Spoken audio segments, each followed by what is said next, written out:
Sabres did some front office maneuvering today that I do not believe made a lot of people happy, and I will raise my hand as being a part of that list. Eric Staal back to the organization, some rumors, some reports on other things in the front office, and Bo Byram. A lot to get to on today's Locked On Sabres podcast.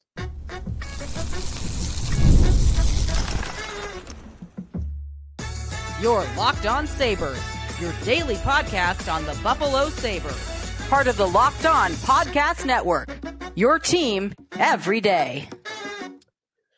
What's up, everybody, and welcome into this Wednesday edition of the Locked On Sabres podcast. Excuse me there. Thanks for making us your first listen every day. We are free and available wherever you get your podcast. That includes our YouTube channel, where you can watch the show. Be sure to check us out there. Like and subscribe if you do. And you are always welcome to join our Locked On Sabres text club, which that you can sign up for. I mean, once you've signed up, it's all on your phone, but joinsubtext.com/LockedOnSabres is the place to sign up. Today's episode is presented by Monarch Money. Take control of your finances with Monarch Money. Use code LOCKEDONNHL at monarchmoney.com for 50% off your first year. Sneaky Joe DiBiase here on a Wednesday. A lot to get to on today's show. You know, today might be a fiery day. You know, I never know what's going to really get me rolling, because this team is a team that can suck the life out of you over the last 14 years. It's a team that you can kind of struggle to garner any anger about and emotion in the first place. And then there are other times where you just remember how much you care about this team. And when they do something you don't like, all of that energy of the 14 years kind of comes together into one thing. And that might happen today, because the Buffalo Sabres are doing their front office shakeup, I guess, before our eyes. And it begins with Eric Staal. Where it ends, we don't know. It could end with Rick Dudley. I don't want to spend a lot of time on that today. Today is more about the things that we have learned about. But one of the things that we have learned about is that Elliotte Friedman said on 32 Thoughts this morning that the Sabres will be looking for a senior advisor to work with Kevyn Adams that has been in the GM chair before. That was the best news I've heard all day. I didn't know or wasn't confident that Sabres would actually do that. They still haven't. So I guess a little bit of believe it when I see it. But what this team needs, if you ask anybody, is probably get somebody in that front office that has done the job before, that has experience. It's been 40 years since they've hired a general manager into the GM seat with experience. At least have somebody in the organization that has done it before. So I see that. The first thought that I had, and others had the same thought, I saw Matt Beauvais tweeted out immediately after this report from Friedman, this conversation more so on 32 Thoughts happened, was Rick Dudley. Rick Dudley, who, if you go way back into the fall, we did a show where how many names did I break down? Was it a dozen? Was it 20? Potential GM replacements for the Buffalo Sabres to Kevyn Adams. And Dudley was one of the names we talked about, because he has done the job before. Now, the Sabres are keeping Kevyn Adams. That was another part of Friedman's report. We knew that, but he's staying on. So we're not talking about a GM replacement, but when you hear a senior advisor to Adams that has done the job before, I don't know how your mind couldn't go immediately to Rick Dudley, former Buffalo Sabres player, a longtime executive in the National Hockey League, including several stints as a general manager, whether that was with the Ottawa Senators or with the Tampa Bay Lightning or with the Atlanta Thrashers for a year. He has been a GM in multiple stints with different organizations. Dudley also is 76 years old. And when you hear senior advisor with GM experience, I don't think you will think of guys that are in their 50s and maybe even into their early 60s that would have ambitions to be a general manager again. They're not going to go hire, some other team's Jason Botterill who, like Rob Blake has come up. I don't think they're hiring Rob Blake. Rob Blake, who has been a general manager for the LA Kings for many, many years and is now available. He was fired on 2 days ago. They parted ways, however they worded it. But he had been the general manager since 2017. They're not hiring Rob Blake because Rob Blake is only 55 years old, and I would bet has the ambition to be a GM again. So I think Dudley fits that bill because he's 76. He hasn't been a GM in 15 years. He knows he's not going to be a GM again. And it is the same exact title that he currently occupies in Florida. Dudley's official title right now for the Florida Panthers is senior advisor. So there's that. He also lives locally. I think he lives up in Lewiston. So that works out. He'd have to want to work for the Sabres instead of working for the Florida Panthers. And maybe he doesn't want to do that. But that was the first name that I thought of was Dudley. Now, that's one part of today. Is they're going to bring on a senior advisor, or they're at least going to hope to. They kind of have to now, because if they don't, it'll look like, well, you tried to and you failed. And that's another feather in the cap of, well, yeah, they can't attract anybody of credibility to come work for this organization. And that's where we start with Eric Staal. Friedman says Stahl's going to join the organization. And sure enough, within a couple of minutes, the Sabres have announced that Eric Staal is officially going to be the special assistant to the general manager.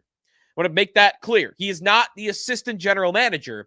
We got a little bit of a Dwight Schrute situation here, where Dwight Schrute, if you're not an Office fan, throughout the whole episode, it was a joke that he called himself assistant manager, but everyone knew his real title and would joke with him is assistant to the manager.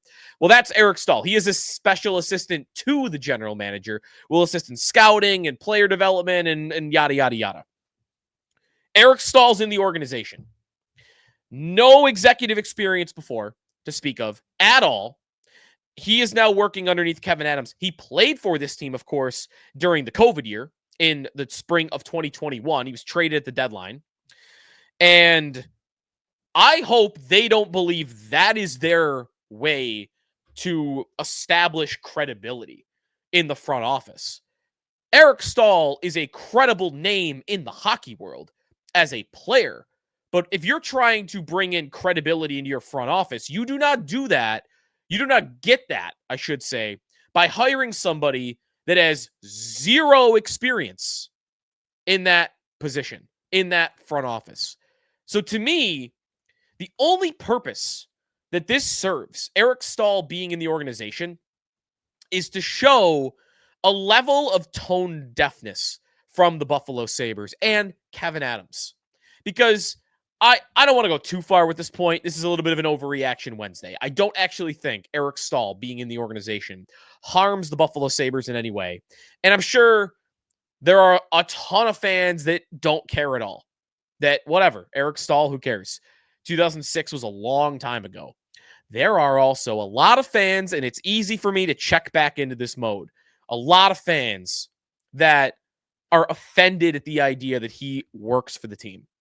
That the same people that were offended that Eric Staal played in that uniform, which to me is still one of the grossest things that has happened during the Buffalo Sabres drought, is that they allowed that player from that team, one of the most despised teams, hated teams, and so on and so forth, teams a Sabre fan has ever seen, played for this organization, now works for this organization.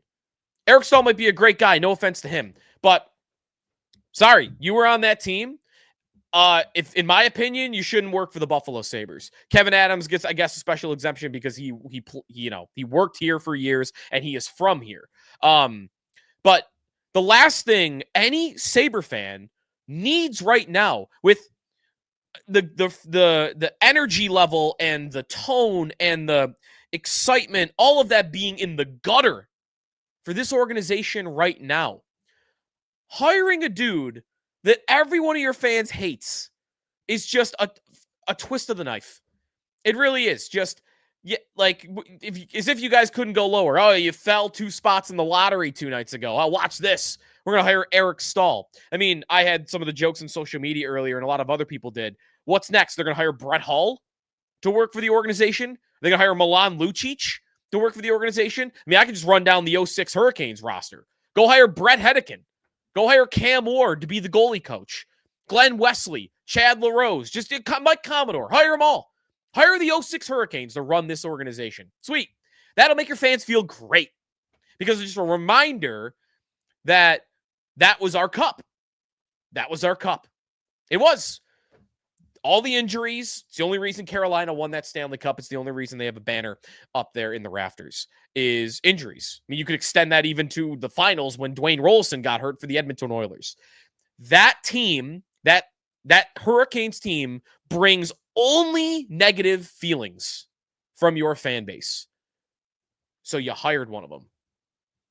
Again, I know I'm overreacting. I know it doesn't actually have a serious impact, but hey, if there's any energy left in me about this hockey team, it definitely will come out if you bring up the 2006 Hurricanes. The same way it would if you brought up the early 2010s Boston Bruins or, for my dad or somebody of my dad's age, if you brought up Brad Park and the Boston Bruins from the 1980s or, Darius Kasparaitis and the Penguins in the early, it would all be the same.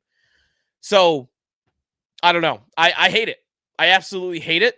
And I think it could be offset by them doing an actual meaningful thing. Because, again, I want to reiterate, I don't think Staal, whether he works for the team or not, is actually meaningful to what happens with this organization.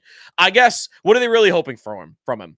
They're hoping that he does establish a little bit of credibility and he makes it, maybe they think he makes it easier to get players to come here. He could have conversations with guys around the league that Eric Staal knows. And maybe they just want him around the young guys, like another positive influence, a long-time NHLer that knows what it takes to win, which is the other team's defensemen getting injured one after another until you get to 5 defensemen getting injured, is what it takes to win.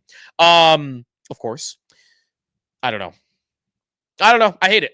I hate Eric Staal working for this organization, but he does. And whatever, if he can help in any way get this team out of the playoff drought, then I guess that'll make up for a tiny eensy-peensy bit of them having our Stanley Cup rings. But anyways, Eric Staal working for the front office. Oh, one other thing to get to in the front office. I want to get to the Bo Byram thing that Craig Rivet said on his podcast yesterday.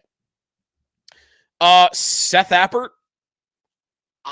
The report is that Seth Appert is now going to have more influence in the hockey department, hockey operations, and scouting. Okay. It's another layer of this team is just minor league. It is just small potatoes. And okay, I'm not saying Seth Appert isn't a good coach, but why did you feel the need to promote him at this time? Why is the idea to improve the hockey department upstairs to give the assistant coach more power? When, excuse me if I'm wrong on this, the number one thing that happened with Seth Appert this past season was that the power play was one of the worst in hockey that he was in charge of. Like, what am I missing here? The guy, one of the main responsibilities for this coach this year was, can you fix the power play? And then the answer at the end of the year was a definitive no, and they gave him a promotion? I don't know. Again, these moves on their own are not actually that big a deal at all. But this is what you get when you're on a 14-year playoff drought. And then even with this regime and this organization, this general manager, some of these players, when you're going into year 6 of not making the playoffs, all of these little decisions that fans don't like, that I don't like, get exaggerated. I'll admit it. I'm exaggerating how meaningful these little moves are. Eric Staal, Seth Appert. But doesn't mean I don't hate him. Doesn't mean I don't hate him. All right. When we come back, Craig Rivet on Bo Byram, and another element, another thing to look at that continues to build and build towards me believing that Bo Byram's played his last game for the Buffalo Sabres. Maybe another sign of that coming up next year in the Locked On Sabres podcast. Today's episode of the Locked On Sabres podcast is presented by Wonderful Pistachios. I played a little golf today, and what did I have in my bag? Not pistachios, because I got a new golf bag, and I forgot to take the pistachios out of my old bag, the big bag, and put it in my new one. So I was very let down when I got like around the 6th hole, and I wanted a snack, and I didn't have those in there. But you should, for not just in the golf, of course, but for anything where you're doing running around, or you've got an activity, maybe you're doing some hiking or something, long walks, get Wonderful Pistachios, a snack that's both delicious and nutritious. Crack into a good source of protein with Wonderful Pistachios. Each 1 ounce serving has 6 grams of protein, giving you 10% of your daily value. I like the no shells variety. It's easy. Just grab a handful and that's it. But if you like that crackin sound and you like the shell variety, that's available to you as well. Satisfying in shell options, classic favorite.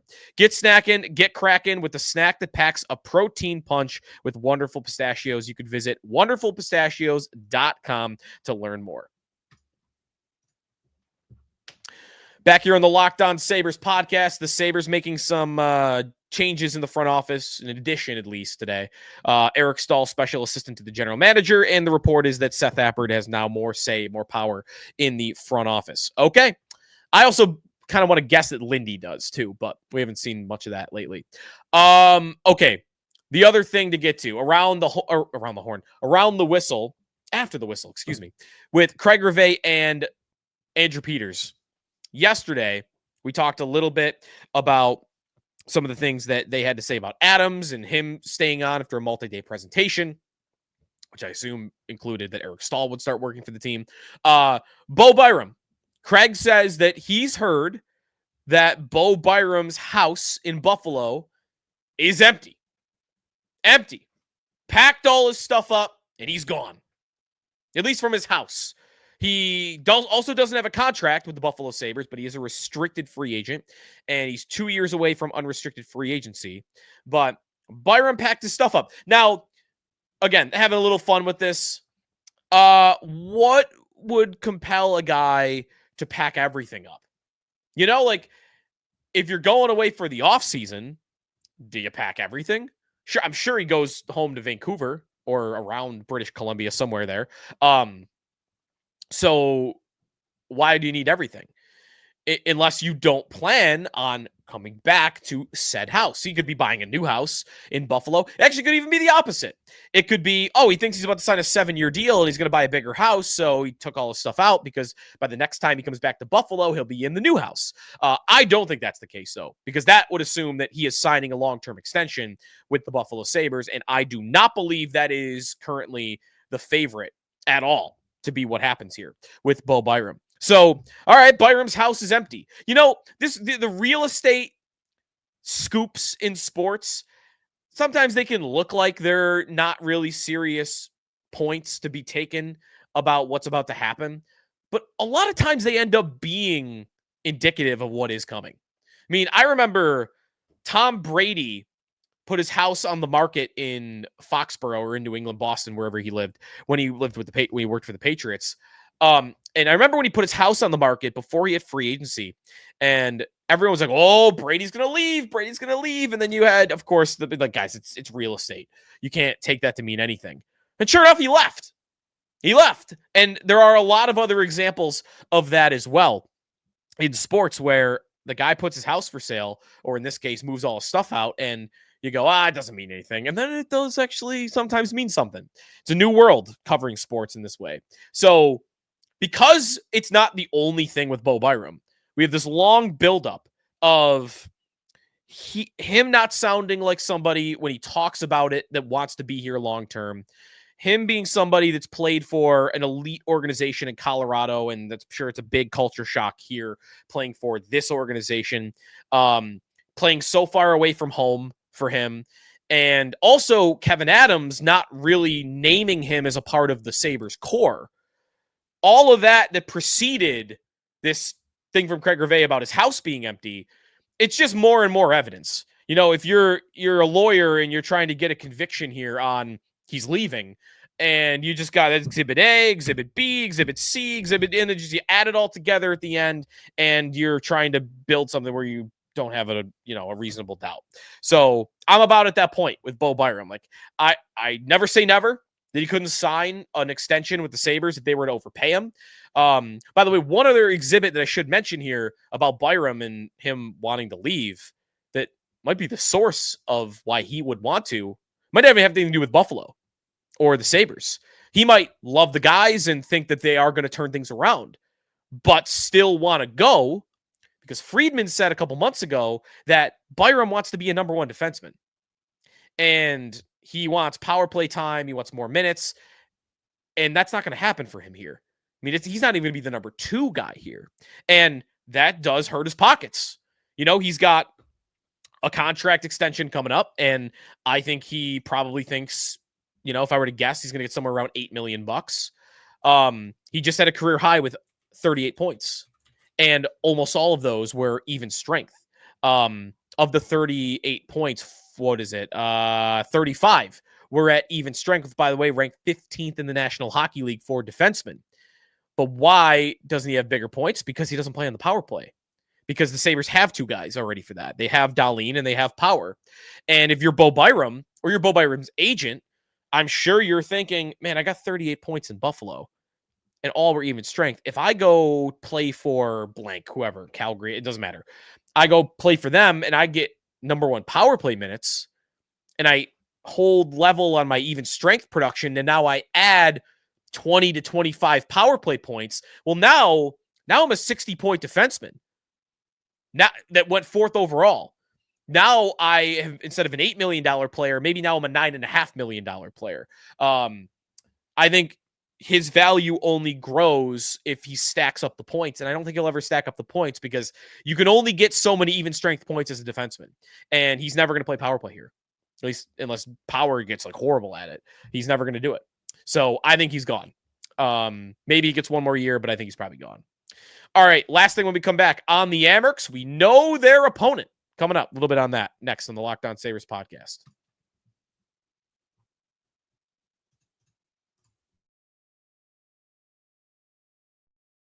An award-winning mattress can change your life. I speak from experience. It happened to me. After years of uncomfortable sleeps, I recently switched to Bear Mattress, and the results were instant. Bear Mattress is designed with a focus on recovery, cooling, and pressure relief to upgrade your sleep and improve your overall quality of life. I used to deal with night sweats, but Bear's best-in-class cooling ensures optimal temperature regulation, which prevents overheating and helps me stay comfortable all night long. Bear offers a wide variety of mattresses, but to get the right one for you, take their sleep quiz that matches you to your perfect mattress based on body type and sleep preferences. Go to bearmattress.com and use promo code LOCKEDONNHL at checkout to get 40% off site-wide. This offer is not available anywhere else. You have to use my promo code on the very last page of checkout to get this discount. That's bearmattress.com. Use my promo code LOCKEDONNHL to get 40% off site-wide. Bearmattress.com, promo code LOCKEDONNHL. Back here on the Locked On Sabres podcast, little AHL preview of the second round for the Rochester Americans. They will play the Laval Rocket in the North Division Finals. The Rocket, who are named after Maurice Richard, which I think is very cool, who finished number one in the AHL this season. Remember, the Amerks were at number one for a while. Laval tops them, and they end up finishing number one in the regular season. This is a very good group, a very strong team. You never find AHL odds, but if they were setting them, I would bet Laval would be a slight favorite over the Rochester Americans.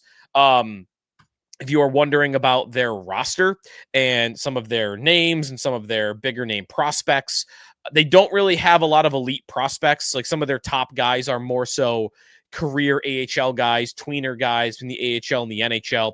Caden Primo in goal has been one of the best goalies in the AHL all season long. It's just a good, well-rounded team. They've got their veterans. They got a couple of kids that help produce as well. So maybe the Amerks should be considered a slight underdog in this one, but hey, they just swept round one and they looked amazing doing it. And the way Devon Levi has played lately, I mean, I wouldn't make them much of an underdog if that would even be fair to say. Maybe some out there that watch more AHL than I do would say the Amerks are the favorite.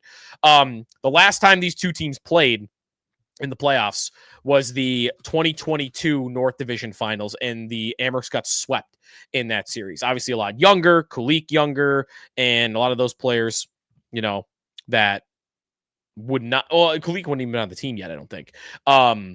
Different Amerks team, different coach, different everything. So you get the Amerks Wednesday, a week from tonight, against Laval in Rochester. These quirks of the AHL playoffs. Sometimes I like them. It's just sometimes hard to track. The first 2 games will be in Rochester, which is interesting, isn't it? The Amerks get 2. It's a best of 5. And the Amerks will have 2 home games, and Laval will have 3 if they play all 5 games. And they go game 1 and game 2 in Rochester, game 3, 4, and 5 all in Laval. So there's a chance the Amerks, if they swept them, they would actually have home ice, because you'd get 2 games in Rochester and 1 game in Laval. So next Wednesday is the first of those meetings. And then next Friday, I think that's the game I'm going to try to be at. That'll be Laval coming to Rochester on a Friday night, and that'll be awesome.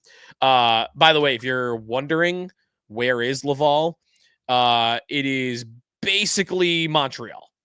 It's more, I think, a neighborhood, or even would it be considered a suburb of Montreal. It's just right across the river there, and you're there. So they were actually even talking about playing their home games in the Bell Center. I don't believe that is happening. The schedule listed as Bell Place, but there was talk that they would host those games in the Bell Center. That, I guess, is not going to happen. So the road game will be a little bit further. What that does mean, though, is that Devon Levi is going to be playing basically against his, as close to a hometown team as you get. Dollard de Ormeaux, if I am doing that right, and it's very possible that I am not, is Devon Levi's hometown. And that is same thing, like on that Montreal peninsula, it is the same thing. Like Levi's, again, I don't even know if you want to call it a suburb. It might be called a suburb. It's a 47-minute drive from Montreal. And Laval is right there up north. So this is basically a homecoming for Devon Levi against his hometown AHL team at the very least. So big series for him. And I would pick the Amerks to win because I think it'll be Levi. I am not betting against Devon Levi right now. And the whole roster's come together. And I know this is a very challenging opponent that they have on their hands, but you're going to have a hard time not getting me to pick the Amerks right now, the way they look. I love every bit of their roster, every bit of their team, the way Kulik has played since he's gone down there.